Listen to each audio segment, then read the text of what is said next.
ربنا ولا تحملنا ما لا طاقة لنا به واعف عنا واغفر لنا وارحمنا۔ السلام علیکم ورحمۃ اللہ وبرکاتہ۔ سناؤ بھائی کیا حال چال ہے؟ صحت طبیعت کیسی؟ ہاں جی الحمدللہ، اللہ کی رحمتیں سب، اللہ کی توفیق سے کل کی کلاس میں نہ لے سکے کہ کل کوئی کام تھا ضروری، اور انشاءاللہ آج شروع کرتے ہیں۔ سورۃ النساء چل رہی ہے ہماری اور 8 آیات ہو چکی ہیں ہماری۔ اچھا، تو اب سورۃ النساء بہت توجہ سے آپ نے سننی ہے، ان کے اندر مسائل ہیں اور ایک حدیث بھی ہے کہ مسائل سیکھیں اور سکھائیں یہ آدھا علم ہے۔ تو اس کا مطلب یہ ہوا کہ باقی علم کی نسبت یہ آدھا علم ہے، کیونکہ ہر وقت ان کے ساتھ رابطہ پڑتا رہتا ہے، واسطہ پڑتا رہتا ہے۔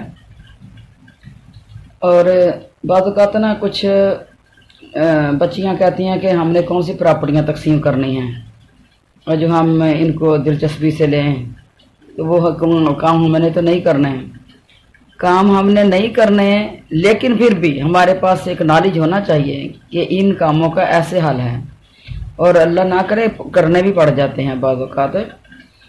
تو آپ نے دلچسپی سے سیکھنا ہے اسے، تو انشاءاللہ 2-4 دفعہ دہراؤ گے تو انشاءاللہ یہ آپ کو یاد ہو جائے گا۔ یہ اتنے بڑے کام نہیں ہے کہ آپ کو یاد نہ ہو سکیں، ذہن نشین نہ ہو سکیں۔ تو سورۃ النساء کے اندر مسائل ہیں، تو پیچھے سے بھی ہم کر رہے تھے، آج پھر انشاءاللہ اس کے اندر بھی یہ پراپرٹی کے مسائل بھی آ رہے ہیں۔ تو آئیے سب کی طرف آیت نمبر 9 پڑھتے ہیں سورۃ النساء کی۔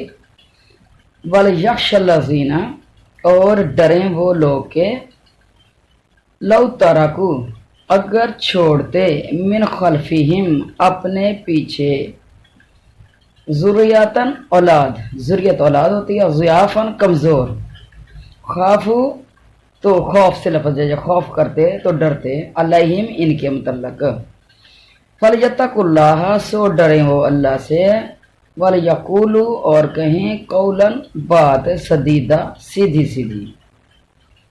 اب یہاں اس کے اندر ایک کتنی بہترین مثال دے کے اللہ تعالیٰ سمجھا رہے ہیں کہ وہ لوگ ڈریں، اپنے آپ کے اوپر مثال جو ہے وہ فٹ کریں کہ اگر وہ اپنے پیچھے چھوڑ جائیں، یعنی ایک شخص اپنی موت کے وقت وصیت کر رہا ہے اور اس میں اپنے وارثوں کو ضرر پہنچا رہا ہے، تو اس وصیت کے سننے والے کو چاہیے کہ اللہ کا خوف کرے اور اسے ٹھیک بات کی رہنمائی کرے، اس کے وارثوں کے لیے ایسی ہی جو ہے وہ بھلائی چاہے جیسے اپنے وارثوں کے ساتھ بھلائی کرانا چاہتا ہے۔ سمجھائی بات کی؟ ایک مرنے والا بندہ جو ہے وہ وصیت تو کر رہا ہے لیکن اپنے مالکوں کو نقصان پہنچا رہا ہے۔ مثلا کچھ لوگ کہہ دیتے ہیں فلاں بیٹے کو میں نے کچھ نہیں دینا، وہ میرا نافرمان تھا، اور اوپر جو بیٹھا ہوا ہے اس کی بات کو سن رہا ہے، اسے بھی چاہیے کہ اس کو بھلائی کی طرف لے کے جائے، کیونکہ وہ اپنے وارثوں کو نقصان پہنچا رہا ہے۔ اچھا، وہ اپنے اوپر بات لے کے آئے کہ اگر میرے چھوٹے چھوٹے بچے ہوں اور میں مر جاؤں تو میرے پیچھے میرے بچوں کو انصاف چاہیے۔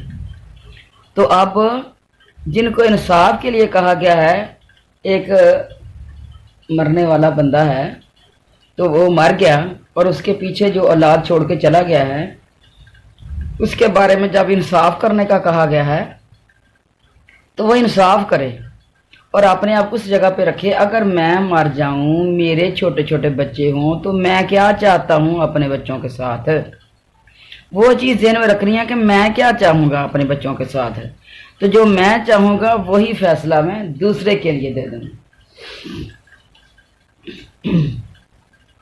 بخاری مسلم میں ہے کہ جب نبی کریم علیہ الصلوۃ والسلام حضرت سعد بن نبی وقاص رضی اللہ تعالیٰ عنہ کے پاس ہے، ان کی بیماری کے زمانے میں ان کی عیادت کو گئے اور حضرت سعد نے کہا اے اللہ کے رسول، میرے پاس مال بہت ہے اور صرف میری ایک لڑکی ہی میرے پیچھے ہے، تو اگر آپ اجازت دیں تو میں اپنے مال کی 2/3 اللہ کی راہ میں صدقہ کر دوں۔ آپ نے فرمایا نہیں۔ انہوں نے کہا پھر 1/3 کی اجازت دے دیجئے۔ آپ نے فرمایا خیر، لیکن ہے تو یہ بھی زیادہ، تو اگر چاہے اپنے وارثوں کو، اپنے پیچھے تو وارثوں کو تو خوشحال چھوڑ کر جائے، اس سے بہتر ہے کہ تو انہیں فقیر چھوڑ کر جائے کہ وہ دوسروں کے سامنے ہاتھ پھیلاتے پھریں۔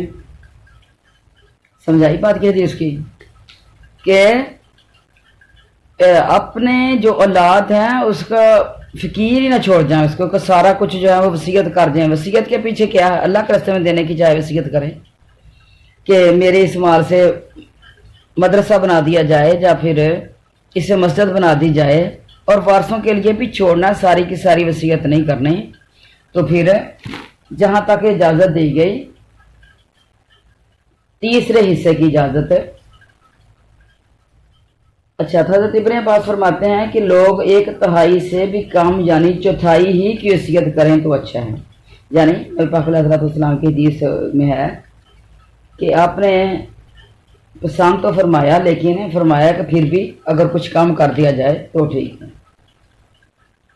اچھا، فقہاء کرام فرماتے ہیں کہ اگر میت کے وارث امیر ہوں تب تو خیر 1/3 کی وصیت کرنا مستحب ہے، اگر فقیر ہوں تو اس سے کم کی وصیت کرنا مستحب ہے۔ دوسرا مطلب اس آیت کا یہ بھی ہے کہ تم یتیموں کا اتنا ہی خیال رکھو جتنا تم چاہتے ہو کہ تمہاری چھوٹی اولاد کا تمہارے مرنے کے بعد اور لوگ خیال رکھیں، جس طرح تم نہیں چاہتے کہ ان کے مال دوسرے ظلم سے کھا جائیں اور وہ بالغ ہو کر فقیر رہ جائیں، اسی طرح تم دوسروں کی اولادوں کے مال نہ کھاؤ۔ یہ مطلب یہ بہت عمدہ ہے، اس لیے کہ اس کے بعد ہی یتیموں کا مال نہ حق مار لینے والوں کی سزا بیان فرمائی ہے کہ یہ لوگ اپنے پیٹ میں انگارے بھرنے والے اور جہنم واصل ہونے والے ہیں۔ بخاری مسلم ہے کہ نبی کریم علیہ الصلوۃ والسلام نے فرمایا 7 گناہوں سے بچو جو ہلاکت کا باعث ہیں۔ فرمایا اللہ تعالیٰ کے ساتھ شرک، یہ 7 گناہ جو ہیں یہ ہلاکت اور بربادی کی طرف لے کے جانے والے ہیں۔ تو آپ بھی توجہ سے سن لیں، اللہ کے ساتھ شرک ہے سب سے پہلی بات، یہ سب سے زیادہ برباد کرنے والا ہے انسان کو، کیونکہ جب بندہ اللہ کے راستے میں دیتا ہے تو کسی اور کے بھی نام کی نظر و نیاز دیتا ہے تو پھر اللہ اس کو قبول نہیں فرماتے نا۔ اللہ فرماتے ہیں کہ میرا کوئی شریک ہی جب نہیں تھا تو تو نے دوسرے کو پھر دیا تو میں نہیں لیتا۔ تو جو اللہ کے راستے پہ آپ نے دیا وہ بھی قبول نہیں ہوا۔ اچھا، دوسری چیز ہے جادو، جو عام لوگ ہر وقت انہی چکروں میں پڑے رہتے ہیں اور پھر جادو ہوتا بھی ہے۔ تو جو تو قرآن و حدیث سے اگر کیا جائے تو وہ تو نیک کام کرنے کے لیے کرتے، یعنی بچے کو نظر ہے تو بچے کو دم کر دیا، سورت فاتحہ پڑھ کے پھونک دی، اس طریقے سے جو احادیث کے اندر دم آئے ہیں وہ تو علیحدہ چیز ہوگی نا۔ یہ جادو نہیں ہوتے۔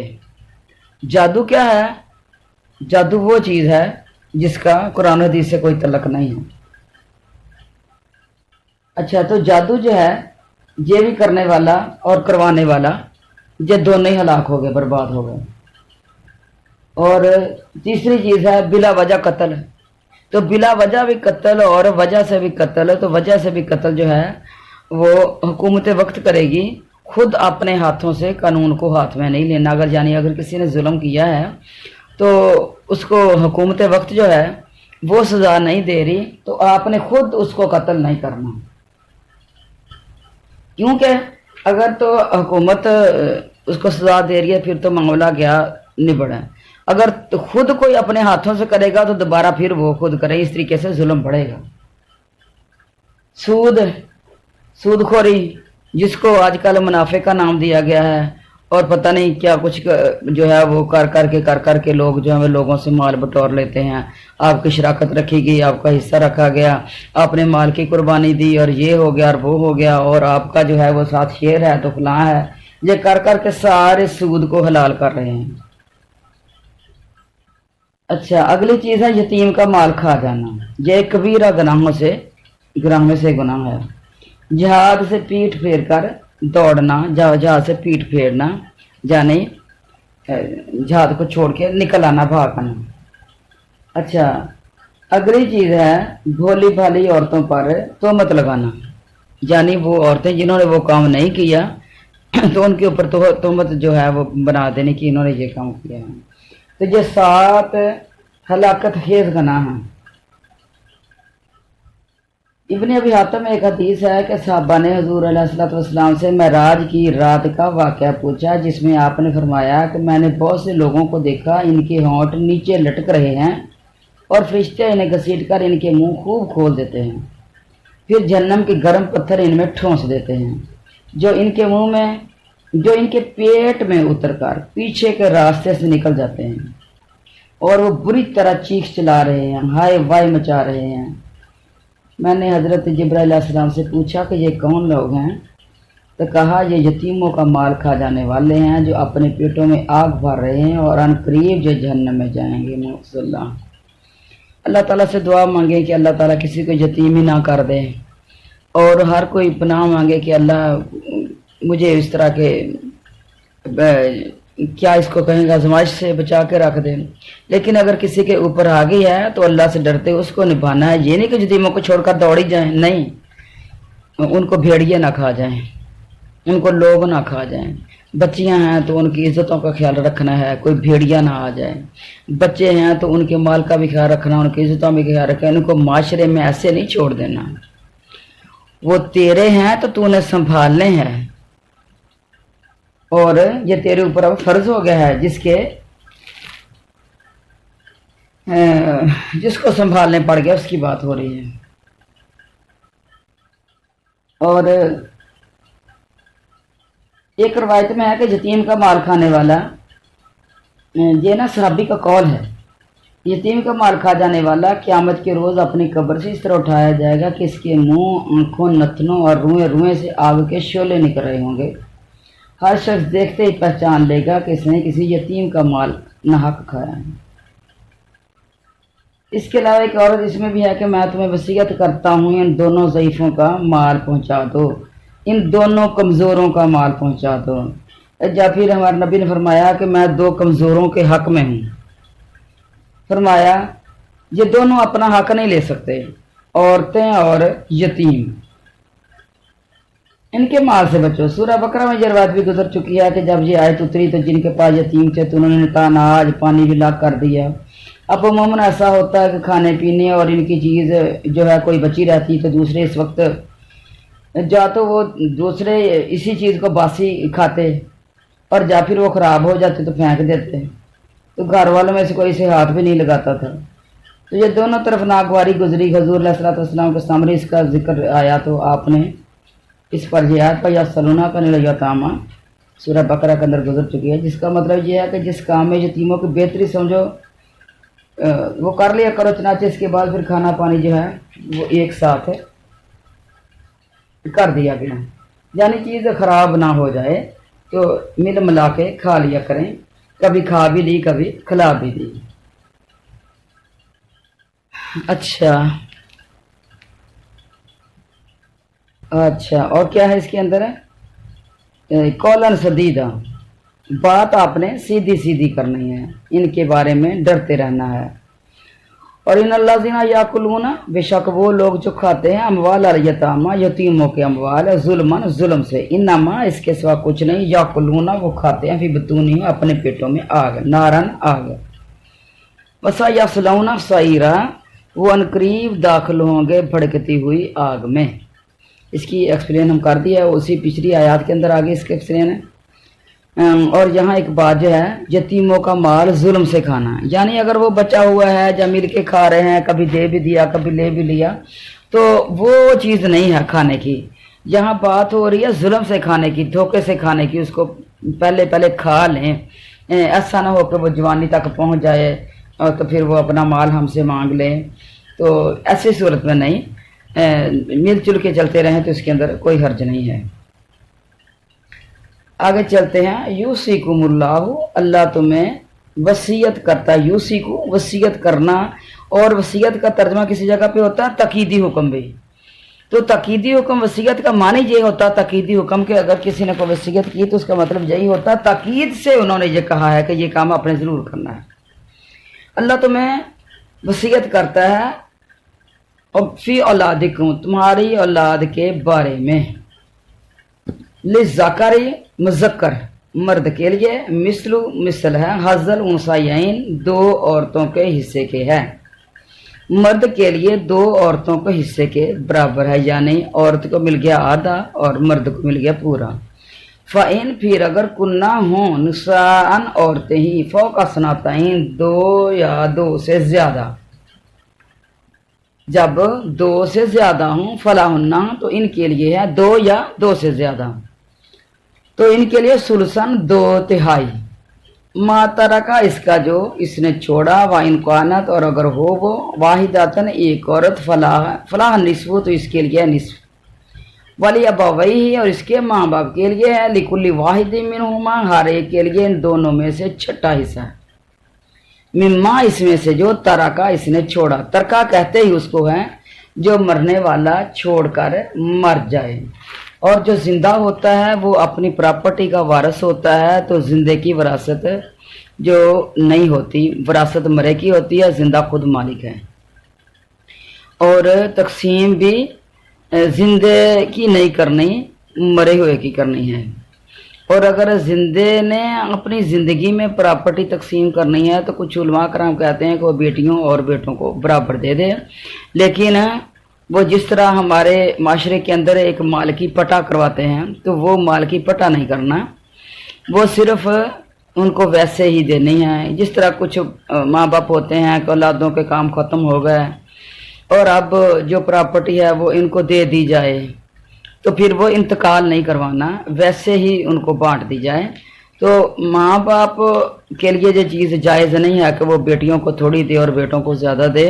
ये विरासत जो है ना, ये मरने के बाद जो है वो बांटी जाएगी, और अब देना है तो वो तोहफा है, तो औलाद जो है वो सबको ही बराबर का दे दे, बेटियों को भी और बेटों को भी। और उलमा कराम ने इसके ऊपर फतवा लगाया है कि बराबर की चीज़ दी जाए, और फिर मरने के बाद फिर वही हिस्सा जो अल्लाह ने मुकर्रर किया है वो तो विरासत मरने के बाद की है, जिंदगी की विरासत नहीं। अच्छा, तो आगे चलते हैं। इसमें क्या है, मिम्मा तरका इसमें से जो इसने छोड़ा, इनकाना अगर हो लाहू इसकी वालादुन कोई औलाद, फ़इल्लम यकुन फिर अगर ना हो, यानी औलाद है तो इसके लिए जो पीछे बताया गया, अब इसकी दोबारा फिर एक्सप्लेन करेंगे। पहले आप लफ्ज़ी तर्जुमा पढ़ लें। फ़इल्लम यकुल्लाहु ना हो इसकी औलाद, वालादुन कोई औलाद, वारिसा हो और इसके वारिस बने, अबवाहु इसके माँ बाप के। माँ बाप को वालिदैन भी कहते हैं लेकिन अबवाहु भी कहा जाता है, यानी अबा कहते हैं बाप को, तो जब माँ और बाप दोनों की बात हो गई तो फिर अबवाहु। फली उम्मी तो इसकी माँ के लिए है सुलुस तीसरा हिस्सा, फ़ाइन काना फिर अगर हो लाहू इसके लिए इख्वातुन एक से ज़्यादा बहन भाई बहन, फली उम्मी तो इसके माँ के लिए है सुदस छठा हिस्सा। मिन बाद वसीयत इस वसीयत के बाद यूसी जो वो वसीयत कर जाए, जो मरने वाला वसीयत करके गया है। वसीयत क्या की उसने, या तो उसका कर्जा, अच्छा कर्जा बाद में है अभी, हाँ, और दईन कर्जा इसके बाद है। वसीयत की है, मसलन उसने क्या वसीयत की है कि मेरे पैसों से फ़लाँ जगह मस्जिद बना दी जाए, या फ़लाँ कोई पुल तमीर कर दिया जाए, फ़लाँ दीन के किसी काम में लगा दी जाए, फ़लाँ रफ़ाए अम्मा के काम में लगा दिए जाएँ। रफ़ाए अम्मा के काम में भी पैसा जो है वो अल्लाह के रास्ते में ही होता है। किसी जगह गुजरने की जगह नहीं थी तो किसी ने पुल बना दिया है, तो वो भी सदका है। कोई दरख्त लगा दिया है, वो भी सदका है। अगर किसी की प्रॉपर्टी है तो उसमें से ने किसी को रास्ता दे दिया है, जानिए अगर कोई गुजरे तो ऊपर से गुजरे, तो अगर शॉर्टकट रास्ता वहाँ से किसी ने मांगा है या बिना मांगे ही किसी के लिए आसानी कर दी है। तो वसीयतों की कोई भी तरीकाकार हो सकता है, कोई भी सूरत हो सकती है वसीयत की, तो वसीयत को भी रखना है। लेकिन वसीयत जो है उसके बारे में कहा गया है कि वसीयत जो है वो कितनी कर सकते हैं, यानी ये ना को सारी की सारी वसीयत ही करके जो चला जाए बंदा, ऐसा भी नहीं है। अच्छा, अब हुकुम तुम्हारे बाप व अपना हुकुम और तुम्हारे बेटे, ला तदरूना तुम नहीं जानते, तदरून लफ्ज़ इदराक से, इदराक का मतलब होता है जानना, लतदरूना तुम नहीं जानते अय्युहुम इनमें से कौन अकरबू ज्यादा करीब है। बातों का तो कोई लफ्ज़ हमारी ज़ुबान के साथ मिलता जुलता होता है, तो हो सकता है कि अरबी में इसका मानी वो ना ही बनता हो, लेकिन बाज़ औक़ात मैं अपनी ज़ुबान के साथ जो है वो जोड़ देती हूँ ताकि आपको याद रहे, आपको लिखने में आसानी हो जाएगी जिन बच्चों ने जो पेपर वगैरह देने होते हैं। अय्युहुम इनमें से कौन अकरबू ज्यादा करीब है लाकुम तुम्हारे लिए नाफन फ़ायदा पहुँचाने में, फरीज़तन मुकर्रर शुदा हिस्सा है मिनल्लाहि अल्लाह की तरफ से। इन अल्लाह बेशक अल्लाह काना हमेशा है, हमेशा से है, अलीमन हकीमा सारा कुछ जानने वाला और सारा कुछ हकीमा कमाल हिकमत वाला। यानी जो बांट अल्लाह ताला ने की है ना, इसके पीछे अल्लाह ताला की हिकमतें हैं। यूं नहीं है कि ये हम ऊपर इसके अटैक करना शुरू कर दें कि अल्लाह ने ऐसा क्यों किया, तो ऐसा क्यों, फलां को इतना क्यों दिया, फलां को इतना क्यों दिया, तो अल्लाह बेहतरीन जानने वाला है। अच्छा, अब आते हैं इसकी एक्सप्लेन की तरफ। अच्छा, दोबारा एक दफ़ा फिर सुन लें इसका तर्जमा, अच्छे तरीके से आपको ज़हन नशीं हो जाए। अल्लाह ताला तुम्हारी औलादों के बारे में हुक्म करता है कि एक लड़के का हिस्सा 2 लड़कियों के बराबर, और अगर सिर्फ लड़कियां हों और 2 से ज़्यादा हों तो इन्हें माल मतरूका की 2 तिहाइयाँ मिलेंगी। मतरूका जो मरने वाला छोड़ के, तरक से लफ्ज़ है जो छोड़ के चला गया, 2 तिहाइयाँ यानी माल के 3 हिस्से कर दिए जाएं तो 2 हिस्से जो हैं फिर वो बच्चियों को मिलेंगे। अच्छा, अगर एक ही लड़की हो तो इसके लिए आधा है। मरने वाला जो छोड़ गया अगर उसकी सिर्फ एक बच्ची ही है और औलाद नहीं है उसकी, तो फिर आधा माल जो है वो बच्ची को मिलेगा, और मैयत के माँ बाप में से हर एक के लिए इसके छोड़े हुए माल का छठा हिस्सा है। अगर इसकी औलाद हो और अगर औलाद ना हो, तो औलाद है तो माँ बाप को मिलेगा छठा। अगर इसकी औलाद हो और अगर औलाद ना हो, माँ बाप वारिस होते हैं, तो इसकी माँ के लिए तीसरा हिस्सा है। हाँ, अगर मैयत के कई भाई हों तो फिर इसकी माँ का छठा हिस्सा है। अगर सिर्फ माँ बाप है ना तो फिर माँ के लिए तीसरा हिस्सा। अगर बहन भाई हैं उसके, यानी बेटी एक ही है तो बाकी बहन भाई हैं, तो फिर बहन भाई जो हैं वो बांट लेंगे और माँ का हो गया छठा हिस्सा। ये हिस्से इस वसीयत के बाद के हैं जो मरने वाला कर गया। सबसे पहले वसीयत पूरी कीजिए और या अदाए कर्ज के बाद। अब यहाँ अदाए कर्ज जो है ना, ये बाद में लिखा गया, और उलमा कराम फरमाते हैं कि अदाए कर्ज जो है ये पहले है। जो मरने वाला मर गया और जो उसने छोड़ा, सबसे पहले उसका कर्ज अदा किया जाएगा और उसके बाद उसकी वसीयत को पूरा किया जाएगा। उसके बाद जो माल बचेगा उसका बंटवारा होगा। तुम्हारे बाप हों या तुम्हारे बेटे, तुम्हें नहीं मालूम कि इनमें से कौन तुम्हें ज्यादा नफा पहुंचाने में ज्यादा करीब है। ये इसे अल्लाह ताला की तरफ से मुकर्रर करते हैं। बेशक अल्लाह ताला पूरे इल्म और कामिल हिकमतों वाला है। ये मसाइल हैं मिरास के, तो इनका जानना हर मुसलमान के ऊपर फर्ज है। और ये आयत करीमा और इसके बाद की आयत और इस सूरत की खात्मा की आयत इल्म फ़राइज़ की आयतें हैं। यह पूरा इल्म इन आयतों और मिरास की अहादीस से किया गया है। अच्छा,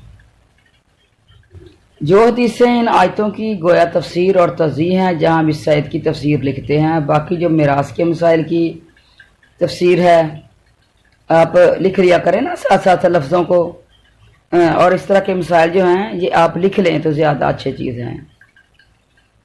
अच्छा, जो बाकी जो मिरास के मसाइल की पूरी तकरीर है और इसमें जिन दलाइल की समझ में जो कुछ इख्तलाफ हुआ है, इसके बयान करने की मुनासिब जगह अहकामात की किताबें हैं, ना कि जहाँ तफसीर के अंदर इतना ज़्यादा कुछ हम बहसों मुबासा नहीं कर सकते। तो जो किताबें हैं इनकी तफसीलात की, तो उनसे भी हमने फ़ायदा उठाना होगा। अच्छा, इल्म फ़राइज़ सीखने की रग़बत में बहुत सी हदीसें आई हैं। इन आयतों में जिन फ़राइज़ का बयान है जो सबसे ज़्यादा अहम हैं, क्योंकि इसके अंदर माल का बंटवारा है ना, तो अहादीस में है कि इल्म दरअसल 3 हैं और इसके मासवा जो है यानी इसके अलावा जो है ये फजूल भर्ती की हुई है लोगों ने। इल्म 3 ही हैं। आयत कुरानिया का इल्म जो मजबूत दलाइल हैं और जिनके हकाम बाकी हैं। दूसरी चीज़ होगी सुन्नत कायमा यानी जो अहादीस साबितशुदा हैं और फरीज़ा आदला यानी मसाइल मिरास। एक हो गई हदीस और एक हो गई कुरान और तीसरी चीज़ हो गई जो मसाइल मिरास इन 2 से साबित होंगे, जो कुरान से साबित हुए, हदीस से साबित हुए और उनके मुताबिक जो उलमा कराम का फैसला है तफसीरात में। तो उलमा कराम का क्या होगा, मुहद्दिसीन का मुफस्सिरीन का फैसला जहाँ बात कही जाएगी। जो इन 2 से साबित हैं वो ठीक हैं और जो बाकी किसी ने अपनी दलीलें दौड़ाई हुई हैं वो नहीं ठीक है। इब्न माजा के एक दूसरे हदीस में है कि फ़राइज़ सीखो और दूसरों को भी सिखाओ, ये निस्फ इल्म है और ये भूल जाते हैं और यही पहली वो चीज़ है जो मेरी उम्मत से छीन ली जाएगी। ये हदीस है। इसके अंदर थोड़ा सा ज़ोह तो है लेकिन इसके अल्फाज जो हैं ये बड़े बेहतरीन हैं। अच्छा, हज़रत इब्न अनिया फरमाते हैं कि ज़्यादा इल्म इसलिए कहा गया है कि तमाम लोगों को अमूमन ये पेश आते रहते हैं। सही बुखारी में इस आयत की तफसीर में हज़रत जाबिर बिन अब्दुल्लाह से मरवी है कि मैं बीमार था, हज़रत सल्लल्लाहु अलैहि वसल्लम और हज़रत बकर सदीक मेरी बीमार पुरसी के लिए बनु सलमा के मोहल्ले में पैदल तशरीफ़ लाए। मैं इस वक्त बेहोश था। आपने पानी मंगवा कर वज़ू किया, फिर वज़ू के पानी का छींटा मुझे दिया जिससे मैं होश में आ गया। तो मैंने कहा अल्लाह के रसूल अलैहिस्सलातु वस्सलाम मैं अपने माल की तकसीम किस तरह करूं? इस पर जो आयत शरीफा नाज़िल हुई। अच्छा, यही हदीस जो है सही मुस्लिम में भी है, निसाई शरीफ में भी है। अच्छा, एक और हदीस में है कि हज़रत साद बिन रबी की बीवी साहबा नबी करीम अलैहि वसल्लम के पास आई और कहा अल्लाह के रसूल ये दोनों हज़रत साद की लड़कियां हैं, इनके वालिद आपके साथ जंग ओहद में शरीक थे और वहीं शहीद हुए। इनके चचा ने इनका कुल माल ले लिया है और इनके लिए कुछ नहीं छोड़ा। और जो ज़ाहिर है कि इनके निकाह जो है बगैर माल के तो नहीं हो सकते। आपने फरमाया इसका फ़ैसला अल्लाह ताला खुद फरमाएगा। चुनाचे आयत मिरास जो है वो नाज़िल हुई। आपने इनके चचा के पास आदमी भेजकर हुक्म भेजा कि 2 तिहाइयाँ इन दोनों लड़कियों को दो और 8वां हिस्सा इनकी माँ को दो और बाकी माल तुम्हारा है। इसका मतलब ये हुआ कि जिस बहनों का भाई नहीं है तो चचा विरासत ले जाएगा। और यहाँ एक और चीज़ है, अपने माशरे के अंदर देखी होंगी, इस तरह की बातें सुनी होंगी कि अगर किसी बच्चियों का भाई नहीं होता तो माँ की विरासत होती है या बाप की विरासत होती है, तो अपनी ज़िंदगी में ही बेटियों के नाम करवा देते हैं। और ये हदीस की रूह से जो गुनाह का काम है। जो हक अल्लाह ने और अल्लाह के रसूल ने बताए हैं उनको हमने अपने हाथ में नहीं लेना। और कहते क्या हैं कि वो तो जानते नहीं तो क्यों हमारा माल उधर जाए। तो गोया बात तो उनकी ठीक है किसी हद तक, लेकिन अगर जो भी गलती कोई करता है तो उसका खमियाजा उसे ही भुगतना पड़ेगा, ना कि दूसरों को। अगर कोई अच्छा सलूक नहीं रखता अपने बहन भाइयों से तो उससे इसे खमियाजा भुगतना पड़ेगा। लेकिन ये अल्लाह के कवानीन हमने अपने हाथों में नहीं लेने। ये अल्लाह का हुक्म है, बांट के नहीं जाने। तो उसके बाद फिर जो अल्लाह के हुक्म के मुताबिक मुल्क पाकिस्तान के अंदर कवानीन अल्हम्दुलिल्लाह मौजूद हैं प्रॉपर्टी के बारे में, और बेहतरीन जो है वो हो रहा है, इनके ऊपर अमल है। तो चचा को भी जाएगा, और अगर चचा नहीं रहे तो चचा के बेटों को माल जाएगा। तो उसको खुद अपने हाथ में नहीं लेना। اگر وہ خوشی سے دے دیں تو علیحدہ بات ہے. تو اگر بھائیوں کو جا رہا ہے تو بھی ٹھیک ہے، بہنوں کو جا رہا ہے تو بھی ٹھیک، جس کا بھی حصہ شریعت میں نکل رہا ہے، ماں کو جا رہا ہے تو بھی ٹھیک ہے، جس کو بھی جا رہا ہے. لیکن کچھ نہ کچھ خیال بھی کرنا چاہیے، لوگوں کو خود بھی کچھ نہ کچھ خیال کرنا چاہیے. ماں باپ کو بھی چاہیے کہ بلا وجہ لے کے، ماں باپ اگر وڈیرے ہیں تو اپنی زندگی کا کوئی بھروسہ نہیں، تو بلا وجہ مرنے والے کے بیٹے سے لے کے تو پوتے پوتیوں سے نہ چھینتے پھریں، کیونکہ ایک پوتے پوتیوں سے چھین کے دوسرے کی طرف وہ دیتے پھریں گے اور ان کا مرنے کے بعد پھر ان کو بٹوارا ہوتا پھرے گا. تو اس طرح کا ایک کیس نا میرے دیکھنے میں آیا. جو میرے جاننے والی تھی وہ عورت کہہ رہی تھی کہ میرے میکے میں سے آئے تھے 4 ایکڑ مجھے، اور وہ زمین ٹھیک نہیں تھی، کپا نشانی نہیں تھا، جا فصل نہیں دیتی تھی، جا جو بھی تھا. تو کہہ رہی کہ میں نے وہ 4 ایکڑ وہاں سے بیچ دیے، ایکڑ کہہ لیں یا ایکڑ کہہ لیں، تو 4 ایکڑ میں نے وہاں سے بیچ دیے اور اپنے پاس سے 1 ایکڑ لے لیا. اور ہسبینڈ کے تھے 2 ایکڑ، تو وہ بھی میں نے نا ہسبینڈ کی محبت حاصل کرنے کے لیے وہ بھی اپنے ہسبینڈ کے نام ہی لگوا دی ہے 1 ایکڑ بھی. اب ان کے ہو گیا 3 ایکڑ. اچانک ہوا ایکسیڈنٹ اور وہ خامد جو ہے وہ فوت ہو گیا. اب جو 3 ایکڑ زمین کے تھے، اب کسی نے اس کی والدہ کو بہکایا، اور والدہ بھی بہت زیادہ بوڑھی تھی، 4 پہ تھی، وہ قریب المرگ تھی وہ. اچھا، اب اس کو بہکایا کہ تیرا جو حصہ ہے وہ بنتا ہے تو آپ لے لیں. اب اس نے کیا کیا، ان کے لوگوں کے بہکاوے میں آ کے جا کے جو ہے وہ عدالت میں دعویٰ بھی دائر کیا، پھر وہ لے بھی لیا. اس سے 1 ایکڑ جو ہے وہ ماں کو آ گیا تھا، جا آدھا ایکڑ آیا تھا. جا کے مجھے یاد نہیں اچھی طرح کہ وہ عورت مجھے بتا گئی تھی کہ اتنا جو ہے وہ مال میری ساسو ماں کو چلا گیا ہے. کہتے ہیں کہ میں نے جا کے ترلے کیے ہیں، منتیں کی ہیں کہ جا. پھر اس کے معاملہ برعکس تھا کہ 2 عورت کے تھے اور 1 خامد کا ایکڑ تھا. مجھے اچھی طرح یاد نہیں بات رہی وہ، لیکن نا وہ رو بہت رہی تھی.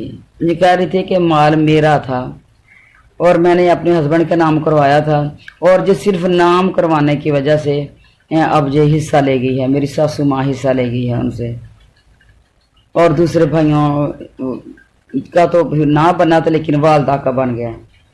تو اس کے اندر بھی سب نے اللہ کو جان دینی ہے. آپ خود اپنا خیال کیا کریں، اور کوشش یہی ہونی چاہیے کہ ہم کسی کا لے کے نہ مریں، کسی کو دے کے ہی مریں اپنا حصہ. اچھا، بظاہر تو ایسا معلوم ہوتا ہے کہ حضرت جابر رضی اللہ تعالیٰ کے سوال پر اس صورت کی آخری آیت اتری ہوگی، یا جیسے قریب آخری آیت پڑھیں گے نا تو اس کے اندر یہ چیز زیادہ آتی ہے، کیونکہ ان کی نا بہنیں ہی تھی، لڑکیاں تھیں ہی نہیں ان کی. اچھا، مطلب آیت کا یہ ہے کہ اللہ تعالیٰ تمہیں تمہاری اولاد کے بارے میں ادر سکھاتا ہے. اہل جاہلیت تمام مال لڑکوں کو دیتے تھے اور لڑکیاں خالی ہاتھ رہ جاتی تھیں، اور اللہ تعالیٰ نے کا حصہ بھی مقرر کر دیا. ہاں، دونوں کے حصوں میں فرق رکھا. اچھا، فرق تو رکھا اللہ تعالیٰ نے، لیکن دیا تو ہے نا خواتین کو. اب دیکھیں جہالت میں کیا ہوتا تھا، سارا مال لڑکوں کا.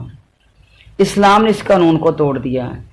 اسلام نے اس قانون کو توڑا، نبی محمد علیہ السلام نے اس قانون کو توڑا، لیکن ہم مسلمانوں نے اس قانون کو، جہالیت کے قانون کو باقی رکھا. کیسے؟ آج بھی یہی حال ہے ہمارا کہ پراپرٹی جو ہے وہ بچیوں کی طرف کم ہی توجہ دیتے ہیں، زیادہ تر بچوں ہی کی طرف، لڑکوں کی طرف توجہ دیتے ہیں، اور لڑکوں کو بس زیادہ تر بانٹ دیتے ہیں. جب پھر زیادہ تر لوگ جو ہیں وہ بچوں کو مانگنے پہ بھی نہیں دیتے، مانگنے پہ بھی نہیں دیتے، اور کہتے ہیں کہ بس یہ ان کو ہی دینا ہے، لڑکوں کو ہی دینا ہے. اور بعض اوقات بچیوں کو مجبور کیا جاتا ہے کہ آپ بھائیوں کے نام لگوائیں، اور پھر ان کو جو ہے اس طریقے سے بلیک میل بھی کیا جاتا کہ آپ کو ملیں گے نہیں، آپ کو چھوڑ دیں گے، یہ ہو جائے گا، آپ کو آنے نہیں دیں گے، گھر نہیں. تو اس طریقے سے نا اس طرح کی باتیں جو ہیں مسلمانوں نے پھر دوبارہ وہی اپنائیں، اور نبی کریم علیہ السلام کی باتیں اور اللہ کی باتوں کو بالکل ہی ہیچ جان دیا انہوں نے. اور بچیاں بھی پھر اس طرح کرتی ہیں کہ چلو اب